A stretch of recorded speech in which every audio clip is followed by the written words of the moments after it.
Are back. It's time for Red America Radio. Straight up conservative talk for today's red-blooded America. With the host of Behind the Headlines, TV's Karyn Turk, and Dr. Chris Metzler, political commentator and best-selling author. Making radio great again. Red America Radio.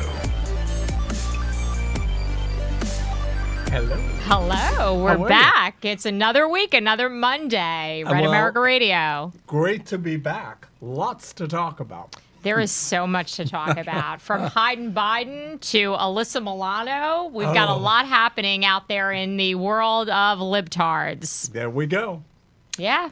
I'm not even going to mince words anymore. You know, I'm so infuriated over this Alyssa Milano situation. This has been driving me crazy all day. And for those of you who have not been following this, Alyssa Milano has now come out that she has had COVID since April. She's taken 3, 4, 5 negative tests, and now finally she has tested positive for antibodies, and now she is severely ill. She has placed herself in the emergency room. She is Instagramming the heck out of this, and it is totally a play for attention. There's no way around it. I'm going to say it right here. I don't care. I'm going to speak the truth. It's absolutely ridiculous. Yeah, it seems to me that she's what we often call a bug chaser. So she is trying to chase the virus until such time as she believes that she has it. You know, at the end of the day, she is what we call an attention oops. And that's really what we're talking about. Oh, you oopsed yourself. That was I did. really I didn't want to good. Get kicked out. Yeah, no, that was good. I would have went with, I don't know, or that sounds like... But it is what it is. Yeah. And I am just absolutely disgusted with these Hollywood celebrities that continue to try to gain attention in any way possible, especially up with the upcoming election. It's all about them pushing their agenda, which is so twisted and does not reflect the rest of America. And by the way, the average person has a difficult time getting one test. She gets 4. Really, Alyssa? Yeah, we feel sorry for you. Go back to whatever old movie hole you crawled out of. We're not concerned. I don't know. She played a witch in Charmed, so, maybe she could, put some sort of a spell on herself. But, I was discussing this with my husband earlier, and he made a very good point that her symptoms actually sound like menopause, and she is 47 years old. So maybe she doesn't have COVID. Maybe she has menopause. Maybe she does. I'm going to start that trending. We're going to put that on Twitter. So I think everybody should be tweeting out right now, does Alyssa Milano have menopause? That's right. Hashtag Red America Radio. Yeah, hashtag Red America Radio. I could make a lot of puns right now, and I'm not going to because they're all really bad. They're all red. They're all going to go. We're going to go down a rabbit hole here that we don't want to go to. So, on another note, there's been a lot of news about Biden this week. Biden, although he's not out of the basement yet, it seems that a lot of people are making predictions that he will be and that he is going to debate our president. Well, that would be an interesting debacle. He has been warned, in fact, by a number of members of the Obama administration that he should not debate the president because, I don't know, he looked like a moron. Well, you can't. I'm not sure that he looked like a moron. I think he is a moron. So as a result of that, he'll just be playing himself. Yeah. And, I thought at 5 o'clock today, Chris Cillizza, who's one of the editors at large for CNN, came out and he wrote this article, how Donald Trump has already handed Joe Biden a debate win. Oh. And I read this and I thought, this is just, we're living in a land of delusion and confusion. How is this even possible that CNN could come out with this? And they, luckily they came out with it as an editorial because it couldn't possibly be anything else. But basically, they are saying the president, questioning Joe Biden's mental state. I mean, so is everybody in America. Is there anybody here who's not questioning whether or not this man has dementia? And this is something that's surprising. Well, and in fact, I think probably there are a number of Democrats who are questioning that as well, but won't do it out loud. And as it relates to Chris Cillizza, he's a bit of a sleaze, so I'm not surprised by. So can we call him Chris Cillizza? Yes. Is that his new name? That's Chris his new name. Cillizza? Yeah, I mean, because CNN's pretty sleazy altogether, so it kind of makes sense that this would be something that they would come up with. But it's, it's just unbelievable to me that they can actually put this garbage out there and say that they think that he has any chance of debating the president. I want to see this. I want to see him debate Donald Trump. Well, That would be epic. it most certainly would be epic to have him stand up there. First, he'd have to know where he is. That would be number one. I think that'd be part of the challenge. Secondly, he'd have to actually be able to have some sort of a coherent statement, which I just don't think it's possible. And I wonder if he'll tell racial jokes. Because he tends to do that quite a bit. So that probably, if that happens, I want to just sit back with the popcorn because it's going to be some tea going on up in there. Well, I think we should have a peaceful protest, masks off, and we should go to the debate because, I think so. That was one of the best things the president has said in a long time was when he totally called them out and he said, this is a peaceful protest. That was also epic. Yeah, it was absolutely epic. And they're like, I'm not sure what to do with this at this point. Think about all the one-liners that we had during the 2016 debates. Think about all the one-liners we had. Think about when he said, well, you're lucky, Hillary, because you would be in jail. Oh, yeah. I go back to these. I'm still circulating these on my Instagram feed. If you follow me on Instagram, I'm still actually repurposing those clips because they're that good. Imagine he actually debates. Imagine the president actually debates Biden. This is going to be epic comedy. Yeah, absolutely. This is the kind of comedy that would beat late night at any time, and that's how epic it would be. And so I'm certainly looking forward to that. I am. And, speaking of late night comedy, we're going to have someone on here shortly who's going to be joining us who has been the subject of a lot of late night comedy. And that is my friend Roger Stone. Absolutely. Who most of America knows was maliciously prosecuted and was part of the whole Mueller debacle, which really has gone down in flames. And I'm looking at everything that's happening right now, and it's pretty evident to me that as things are starting to fall apart, that more and more is going to be exposed. And a lot of these things that were brought to the surface, a year ago, once you dig a little bit deeper, you realize that it's a lot of corruption and it's being exposed right now before the 2020 election. Yeah, and there's going to be a whole lot that comes out, and I think certainly you ought to stay tuned for that. And speaking about Biden,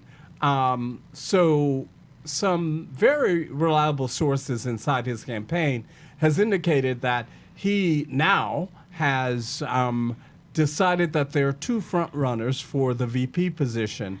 One is Susan Wright of Benghazi fame. Mm-hmm. Susan Rice, who could not win nomination to be Secretary of State, so Obama named her National Security Advisor. And the other is good old Kamala Harris. Yeah. And so wow. From our perspective, it doesn't really matter who he picks because they are all laden with baggage. I mean, it's not just bags. Folks, they have suitcases, trunks of baggage. And so we certainly look forward. I definitely know we look forward to unpacking those bags and seeing what's in them. It will be delicious. Oh, yeah. And, I don't know what's worse, if it's Harris or Rice. And I look at both of them and I think, I can't believe that these are the two vice presidential candidates. And then you see these articles come out, which makes it so obvious that they just want to use the race divide to push this, which is driving me crazy. Every day that I look at it, I think, how are they using this and how are people buying into it? Well, a couple of things. I mean, first of all, Biden comes out with this thing. He starts with the gender card first. I will definitely pick a woman. Oh, and by the way, Hillary got a bit salty last week because there was a story that came out that said this would be the first ticket on the Democratic side with a man and a woman. She's like, oh, like Tim Kaine and I didn't run a campaign. Oh, did you? We know you ran for president. We're not sure that you ran a campaign. So she got a bit salty. So he goes from the gender card, then to the race card. And here's the interesting thing. The thing about Harris is part of the reason that she's one of the finalists is because she has had people doing Oppo research on her, I guess, competitors, and then feeding that to the campaign, quote unquote, anonymously. Why would you select someone who you know is a savage and will be running for president as they want? Imagine if he won, she would be the person leaking to the press. Joe Biden has died. I'm in charge here. So what do you think about my whole prediction here that perhaps Joe Biden is going to use this card that when they finally pull it out and they say he's got dementia, all of a sudden that's going to be his excuse to not be able to testify against anybody else, to go into hiding and for them to appoint somebody else as the candidate? Oh, absolutely. That is certainly a very solid theory. Yeah.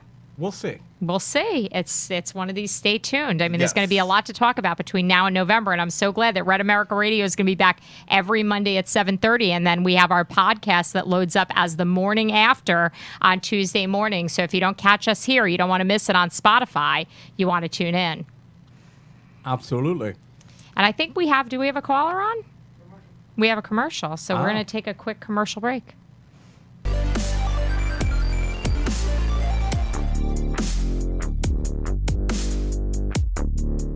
Divided We Stand. The Search for America's Soul is the most important book of our time. Best-selling author Dr. Christopher Metzler answers, "What the heck is going on, America?" Divided We Stand is a funny, fast-paced, razor-sharp, savvy critique of the state of our union and the disastrous reign of Barack Obama. Political lion slayer, red-blooded conservative Dr. Metzler offers inspiration and a positive message to America. The way to fight back and win is principle, conviction, and a wicked sense of humor. In the days of clickbait news and salacious eyeball-popping headlines, you must delve behind the headlines. Things can get so murky on the internet that it's hard to see. Behind the Headlines TV on YouTube delves deep to fully expose the real truth. Each episode, Karyn Turk wades through the swampy news in thigh-high boots, breaking facts down into bite-sized pieces.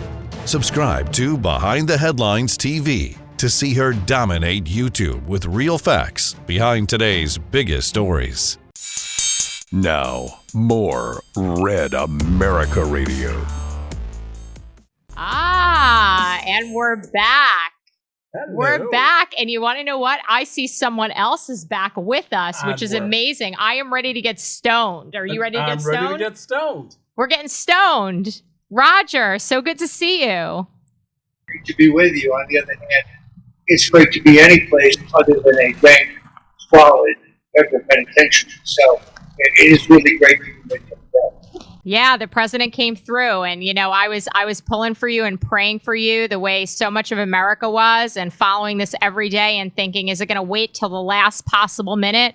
And at the last possible minute, our president, Donald Trump, did the right thing. He pulled you out of there. I'm still holding out hope that you're going to get that pardon. I know the clemency is a big step, but I'm hoping you're going to get a full pardon, because what happened to you just illustrates malicious prosecution and so many things that are wrong with America right now. Well, Karyn, first of all, thank you, because you were a stalwart supporter through the entire process. It's when you go through an ordeal like this that you find out who your real friends are and who they aren't.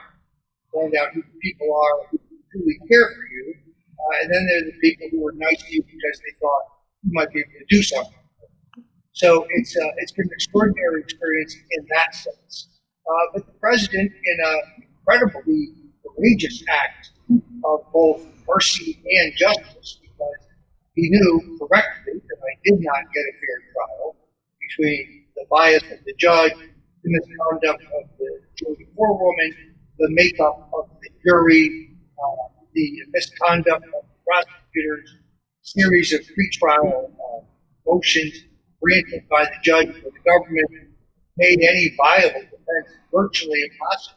It's like going into a prize fight with both hands tied behind your back, and then having the guy at CNN on the sideline say, "Well, Stone never landed the fight." That's exactly what it was like. And then the worst part of this is despite all legal precedents, despite the law, despite the current Department of Justice and Bureau of Prisons regulation, despite my age and my current health, and despite the danger posed by sending me to the particular prison that they had designated me to, I'm convinced that they were not going to, as they did with Michael Avenatti, as they did with Rick Gates, as they did with Michael Cohen, there would be no delay in my incarceration. So it was a de facto death sentence. I've had asthma my whole life, but evidently the regulations and the rules apply for every other person in America, but not Roger Stone. That's according to both my trial judge and then the D.C. Circuit Appeals, which roughly 20 minutes before the president commuted my sentence, ruled against me 3-0 and ordered my immediate incarceration. Yeah, and your case though illustrates so much of what's wrong, that there's two sets of rules. There truly is two sets of rules. There's one set of rules for the Democrats and there's another set of rules for the conservatives. There is two sets of rules. There's two Americas right now. Chris, your book, A Divided We Stand, illustrates the fact that we're living in a time right now where there's two Americas.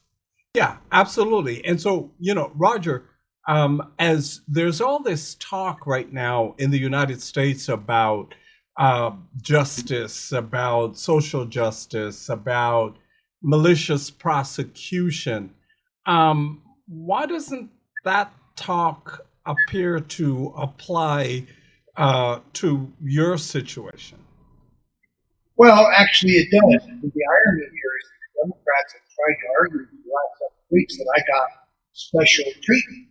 And if you look at my case overall, the fact that 29 heavily armed FBI's showed up at 6 o'clock in the morning to arrest me for a nonviolent white-collar process crime, that is most definitely special treatment.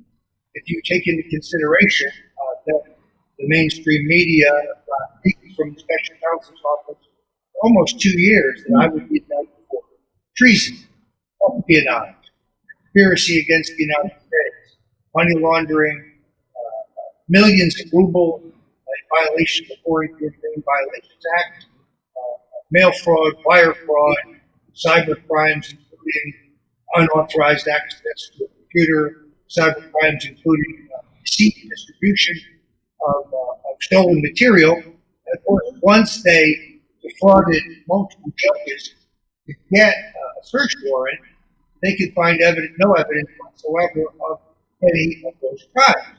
So they ended up charging me with lying to Congress. Wait a minute.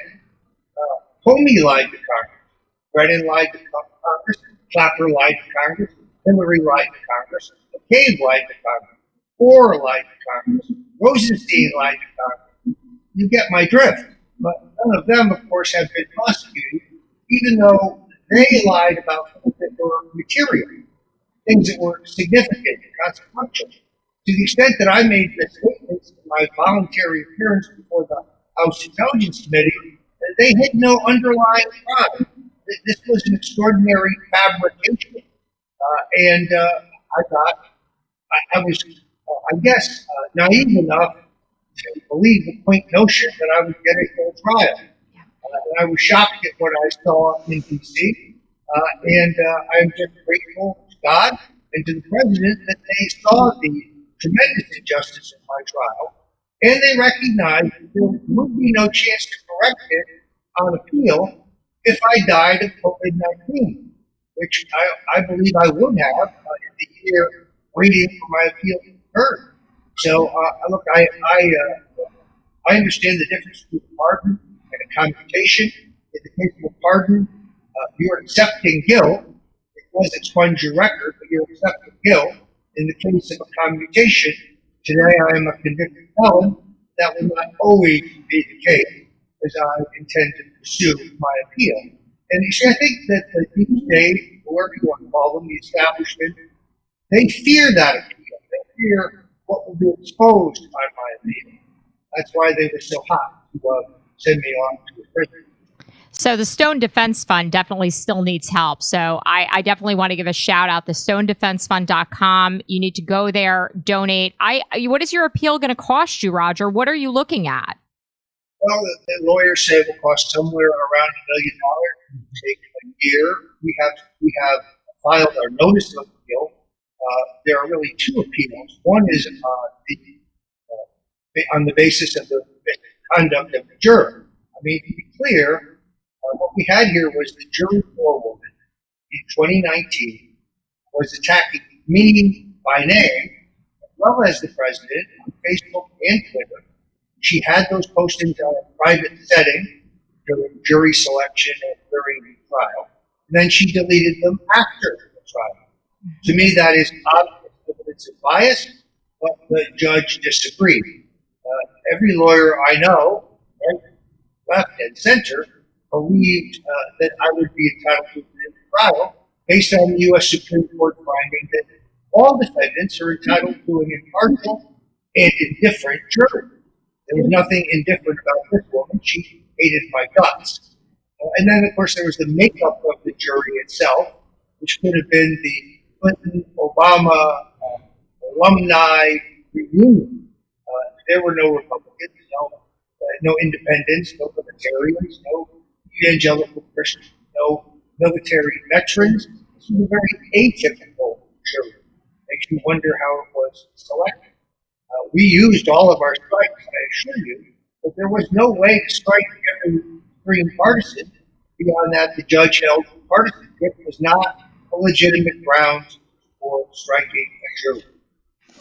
Well, I'm proud of you that you're going to appeal. StoneDefenseFund.com. Everybody out there, Roger still needs your help. And, I think it's really important, a really important point right now in South Florida is we're coming up on the primary election and we have to take action and we have to go ahead and vote these seats red here in Palm Beach County in this upcoming election. We need to make change. We need voters all over the country to make change in this next election.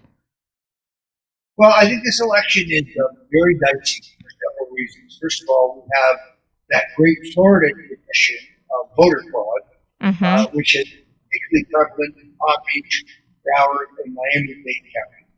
And we've had 4 years to do something about it, but we haven't. We have the issue of internet censorship, where conservatives, Republicans, libertarians, Trump supporters, anybody who isn't a liberal, really, is essentially being censored, in many cases completely deplatformed.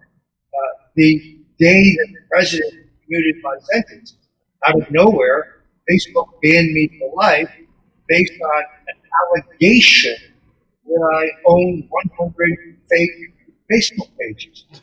I can tell you right now, I don't even own one fake Facebook page, but the second part of their claim was more problematic. I was accused of unauthorized speech. In other words, if I said, for example, Lee Harvey Oswald did not kill John Kennedy, which I believe, that's unauthorized speech, or that Antifa is a terrorist group. I think that's true. They say it's not true.